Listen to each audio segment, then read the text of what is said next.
నమస్తే రమగారు. నమస్తే జయ. రమగారు, హ్మ్. మనం రకరకాల పనులు చేస్తూ ఉంటాం. అందులో మంచి, చెడు వెతుక్కుంటాం. పాపం వస్తుంది. తప్పు చేస్తే పాపం. లేదా మంచి చేశాము ఏదో పుణ్యం వస్తుంది. ఇట్లా అనుకుంటూ ఉంటాం కదా! ఆహ్, ఏ పనులు చేస్తే మనతో పాటు మనకు పుణ్యం కలిసొస్తుంది? ఏవి చేస్తే తప్పులొస్తాయి? అట్లా తప్పులు దేనివల్లైనా వస్తాయి. ఆ! అంటే అన్నం పెట్టాం. చెయ్యకుండా ఇప్పుడు పిల్లలకి చెప్పేటప్పుడు ఈ తప్పు చేశావనుకో ఇంక అంతే అట్లా మనం చెప్తాం గదా! వేటికి చెప్పొచ్చు?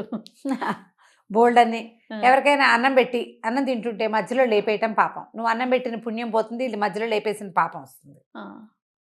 ఏదైనా ఓకే. మనకి విపత్కర పరిస్థితుల్లో మనని ఏదైనా ఆదుకుంటుందంటే, మనం చేసిన దానం, ఆహా! మనం చేసిన సహాయం. డైరెక్ట్‌గా అదే రాదు. వేరే రూపంలో. ఏదో ఒక రూపంలో వస్తుంది. అప్పుడప్పుడు డైరెక్ట్‌గా మనం ఎవరికి హెల్ప్ చేస్తామో వాళ్ళే మనకి తిరిగి హెల్ప్ చేసేవి కనపడతాయి. హ్మ్. మనం అనుకోకుండా చేసినా కూడా రకరకాలు ఇలాంటివి మనకి దానపరులు వాళ్ళ కథలు ఎన్నో కథలు ఉన్నాయి, మనం చెప్పుకుంటూ ఉంటాం. ఈ దానం చేయటం వల్ల వీళ్ళకి ఈ ఫలితం లభించింది అని. ఇప్పుడు ఫలితం కోసం దానం చేయకూడదు.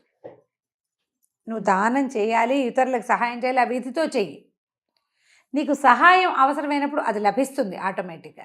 నిన్న నేను చేసిందే ఇవాళ నాకు రావాలి, నిన్న బియ్యపు గింజ పెట్టాను అది మొక్క రావాలని అనుకోకూడదు. రూపం మారిద్దంటారా? మారిపోతుంది, రూపం మారుతుంది. నీకు కావలసిన సహాయం ఎలాగోలాగా అందుతుంది. ఓకే. నువ్వు ఇచ్చిందే, నువ్వు చేసిందే, నువ్వు దేనికి పెట్టావో సొరగింజ పెట్టి సొరమగపకాయలే కాయటం లాగా అది జరగదు. ఆ! ఆ! అట్లా జరగదు. కానీ నువ్వు పెట్టిన విత్తనం అది ఏ గింజో నీకు తెలియదు. అది ఎలాంటి ఫలితాన్ని ఇస్తుందో అలాంటి ఫలితాన్ని ఇచ్చేస్తుంది అది ఆటోమేటిక్గా. నీకు ఏ కాయ కసరు ఇవ్వలేదు ఆ చెట్టు, నువ్వు పెట్టిన గింజ నీడైనా ఇస్తుంది కదా, నీడిస్తుంది, పచ్చగా కాస్త ఆహ్లాదాన్ని ఇస్తుంది కంటికి, ఓకే. గాలి ఇస్తుంది, మంచి ఆక్సిజన్ని, వాన వంగుడు ఎండ సమయాల్లో తలదాచుకునేందుకు ఒక గూడు. ప్రతిదీ కాయాన్ని పండే వచ్చేసి అవి నువ్వు కూర వండుకోవడానికో మధ్యాహ్నం కోసు తినడానికో సరకపోవచ్చు. కనీసం నీడనైనా ఇస్తుంది. నువ్వు గింజలు పెట్టాలి ప్రధానంగా. మొక్కంటూ పెట్టు అంతే. అయితే గింజ లేకపోతే మొక్క. నీకు రాదగిన ఫలితం వచ్చే తీరుతుంది. కనీసం ఆక్సిజన్ అయినా ఇస్తుంది కదా, కనీసం ఫ్రెష్ ఎయిర్ అంతే కదా, అదైనా ఇస్తుంది. ఈ ఆలోచనతోటే ఉండాలి ఎప్పుడు కూడా. ఇతరులకు సహాయం చేయాలి. ఎవరైనా అడిగింది మన దగ్గర ఉంటే లేదనకుండా ఇచ్చేసేయమని. చిన్న కథ ఒకటి చెప్తాం. 3 కానుల పుణ్యం. 3 కాసులు కాని, 3 కానీలు, 3 కానుల పుణ్యం. పూర్వం అంటే ఒక శెట్టి గారు ఒక ఆయన ఉండేవాడు. ఓకే. వ్యాపారస్తులు, ఆయన కొంచెం పిసినారు వాడు. ఎవరికైనా ఏమైనా ఇవ్వడాలు అవన్నీ నచ్చవు. ఆయన పని ఆయన చేసుకునేవాడు. వ్యాపారం న్యాయంగానే చేసేవాడు. కానీ దాన ధర్మాలు, ఇతరులకు సహాయం చేయటం, ఎవరైనా ఈయన కొంచెం వేయమని ఉన్నాడు కదా అని, బాబు మా పిల్ల పెళ్ళి సాయం చేయండి, మీ పిల్ల పెళ్ళి మీరు చేసుకోండి, నేను చేయటం ఏమిటి, అలాంటి వాడనమాట. అసలు ఇతరులకు ఇవ్వటాలు అవన్నీ ఉండేవి కాదు. డబ్బు చాలా లెక్క ఆయనకి. వచ్చిన లాభం అంతా మూటలు కట్టి దాచుకోవాలి, అలాంటి ధోరణి ఉన్నవాడు. భార్య కొంచెం మంచిది, యశోద ఆవిడ పేరు. కొంచెం నిదానస్త్రాలు పర్వాలేదు. వాడెవడో మన వాకిట్లోకి వచ్చాడు, ఓ అరటి పండు ఇస్తే ఏమైంది, 10 పళ్ళు ఉన్నాయి, కట్టు దింపోతామా ఈ 3 రోజుల్లో, పోన్లే 2 పళ్ళు ఇస్తామని చూసి చూడకుండా ఆయన వద్దన్నా సరే ఆవిడ తిరగబడి పొట్టాడేది, ఏదో ఇచ్చేది, పోసేసేది కాదు. కానీ చేయి విడిచి వస్తువు ఇవ్వటమే ఆవిడకి అలవాటుగా ఉంది. చాలా కాలం వాళ్ళకి పిల్లలు లేరు. ఎన్నాళ్ళో పిల్లలు కలగల. ఆవిడ ఏమనేదంటే, నువ్వు ఇవ్వవు దానం కొద్దీ పిల్లలు మనం చెప్తాంగా, పుణ్యం కొద్దీ పురుషుడు దానం కొద్దీ పిల్లలు. నేను సరిగ్గా పుణ్యం చేసుకోవాలి, అందుకే పిసినారి మొగుడు వచ్చాడు నాకు, నువ్వు సరిగ్గా దానం చేయకపోతే నీకు పిల్లలు కలగకుండా పోతారు అనేది. ఆవిడ ఆ పూజ చేసి ఈ పూజ చేసి ఆ గుడికెళ్ళి ఈ గుడికెళ్ళి ఎప్పటికో ఆవిడకి మొత్తానికి ప్రెగ్నెన్సీ వచ్చింది. అయితే ఆవిడ ఇట్లా తన కడుపున ఒక ఆయ కాస్తే 1 సంవత్సర కాలపు వ్యాపారపు లాభాన్ని తిరుపతి హుండీలో వేస్తానని స్వామికి మొక్కుకుంది, వెంకటేశ్వర స్వామికి. ఆవిడ ఆ ధ్యాస మీదే ఉండేది. సరే కడుపుతో ఉన్నది, కన్నది, మగపిల్లాడు పుట్టాడు. పిల్లాడికి ఏడాది వచ్చేసరికి నీకు డబ్బులు తీసుకొచ్చి వేసి పిల్లాడి తల వెంట్రుకలు తెల్ల నీళ్ళాలు ఇస్తాను స్వామి అని వెంకన్నకి చెప్పింది. సూపర్. అక్కడిచ్చి పిల్లాడు కాస్త 3-4 నెలలు వస్తే చంటి పిల్లాడు ఆము అని పలకరిస్తాడా. సరదా వచ్చింది శెట్టిగారికి కూడా కొడుకు అంటే. లేక పుట్టిన పిల్లవాడు. ఈ ఆస్తి స్వాస్తి ఎవరో తినిపోతారని బెంగగా ఉండేది. సొంత కొడుకే. ఓ పిల్లాడు పుడితే తర్వాత ఇంకొకటో 2 కాన్పులు రావు, బాగానే ఉంది సరదాగా. అయితే మెల్లిగా ఈవిడ ఒకరోజు చెప్పేది, మనం వెంకన్నకి వెళ్ళాలి, చూసి రావాలి, తలకాయ నీళ్ళాలు ఇవ్వాలి, మేము నీకు మీ అమ్మ చెప్పింది, నీ తల నీళ్ళాలు కూడా తిరుపతిలోనే ఇచ్చారట అని మెల్లిగా ఆయన్ని లైన్లో పెట్టింది గుడికి వెళ్ళాలి అని. చివరికి ఒకరోజు చెప్పింది, సంవత్సర ఫలితం వేస్తాను అని. అదంతా లెక్కపెట్టి గుండెలు బాదుకున్నాడని, అయ్యే బాబోయ్ 2000 రూపాయల ఖర్చు, ఏడాదికి 1000 రూపాయలు మనకి లాభం, ప్రయాణానికి 1000 అవుతుంది అని చెప్పి గోల పెట్టేశాడు. గోల పెడితే ఆవిడ ఏమైనా సరే, ఇంతలో ఏమైంది, ఆయన ఇట్లా గోల పెడుతుంటే ఆ పిల్లాడు కాస్త తబిక్కని పడ్డాడు, నెత్తురు వచ్చేసరికి ఆవిడ ఎవరెవరా, నువ్వు భగవంతుడి విషయంలో ఇట్లా వేషం వేస్తున్నావా, కాబట్టి చూడు ఇట్లా అయిపోయింది, పిల్లాడి పడ్డాడు, ఇంకేదైనా పెద్ద ప్రమాదం జరిగితే బాకీ తీర్చకపోతే ఆయన ఒప్పుకుంటాడు వెంకన్న, అసలు ఊరుకోడు, బాకీ లాగేదాకా ఒప్పుకోడు ఆయన.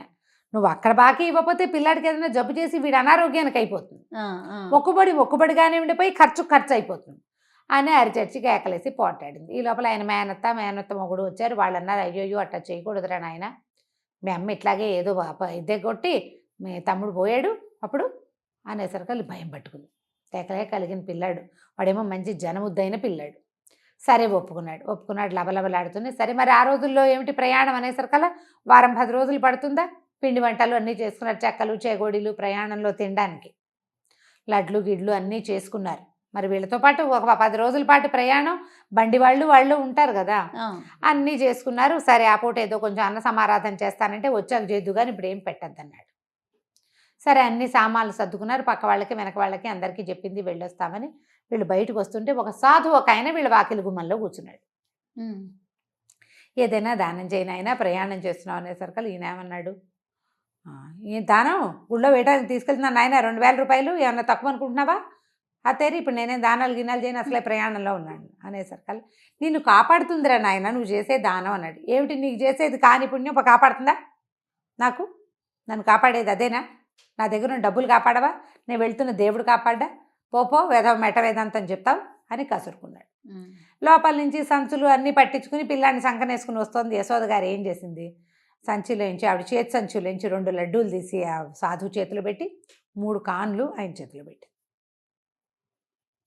లడ్డూలేమో ప్రసాదంగా, కాన్లు ఆయన దానం అడిగాడు కదా, ఊరు వెళ్తున్నావు దేవుడికి మొక్కు తీర్చడానికి వెళ్తున్నావు, 2 కాన్లు అయినా నేను దానం చేసుకోకపోతే ఎట్లా అని ఇచ్చేసరికి ఈయన అన్నాడు, ఖర్చు ఇక్కడి నుంచే మొదలు పెట్టావా, పెద్ద నష్టం వస్తుంది రేపు మనకు, అక్కడ ఎలాగో 2000 వేసేస్తాం గుళ్ళో అయిపోతుంది అని గట్టిగా కసురుకున్నాడు.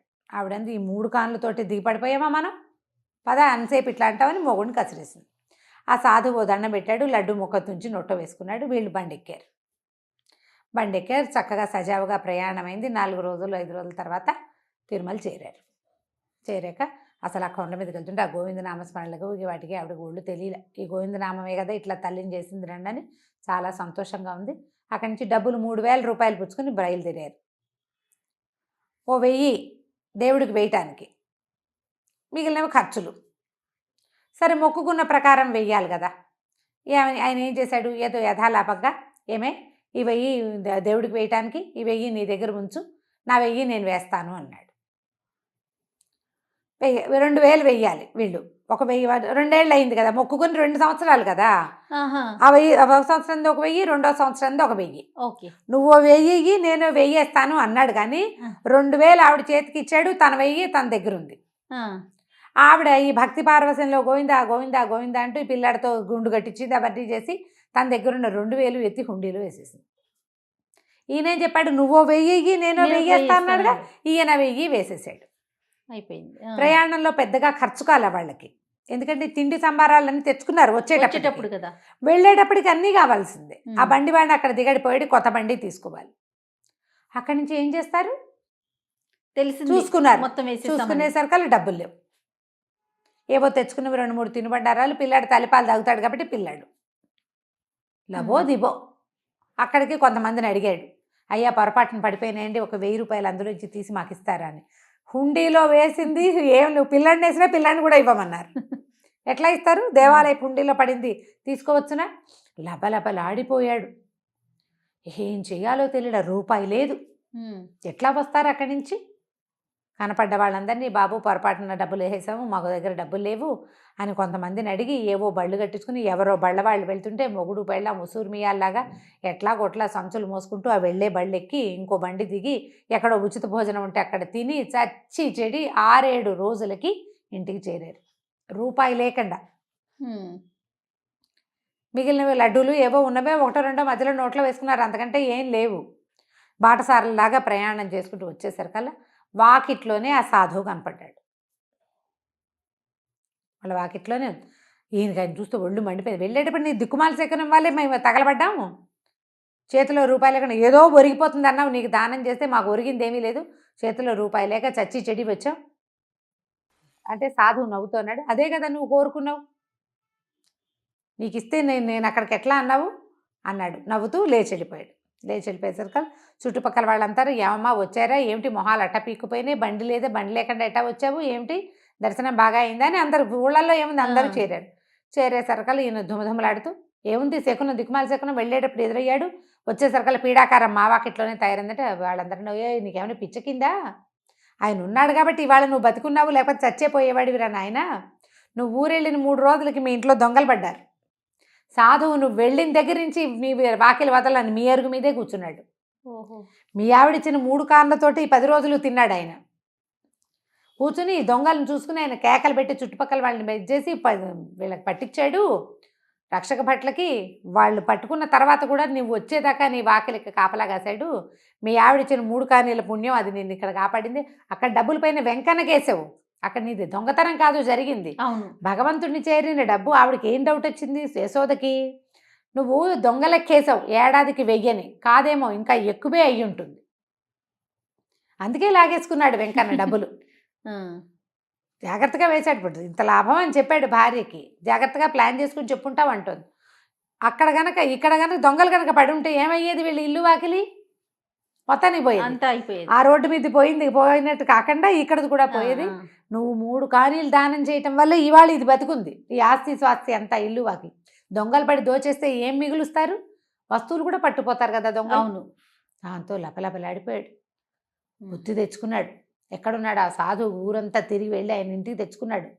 నా వాకిట్లో ఉండు, మా వాకిట్లోనే తిను, నువ్వేదో జపం చేసుకో అని బతిమలాడుకుని ఆ సాధువుని తమ వాకిట్లోనే ఉంచుకున్నాడు. పిల్లాడికి మాత్రం తనలాగా కాకుండా చిన్నప్పటి నుంచి దానం ధర్మం చేయటాన్ని అలవర్చాడు. ఆ సాధువు వల్ల 4 మంచి ముక్కలు నేర్చుకునేవాడు పిల్లాడు. తర్వాత కాలంలో శెట్టిగారి అబ్బాయి కూడా చాలా బుద్ధిమంతుడు, దానపరుడు అయ్యాడు. మనం చేసిన దానము దాని ఫలితాన్ని ఇవ్వక మానదు. నీకు తెలిసినట్టుగా నువ్వే గింజ పెడితే ఆ గింజే మొక్కొచ్చినట్టుగా మాత్రం కాదు, నీకు అవసరమైనప్పుడు కావలసిన సహాయం, నువ్వు చేసిన పాజిటివ్ థింగ్ చూసావా, నువ్వు ఇచ్చింది అది ఇంకొక పాజిటివ్ రూపంలో నీకు తిరిగి వస్తుంది, చేయాలి అంతే అంతే. ఎంత బాగుందో రమ్మగారు, చాలా చాలా బాగుందండి. నమస్తే రమ్మగారు. నమస్తే చెయ్యి.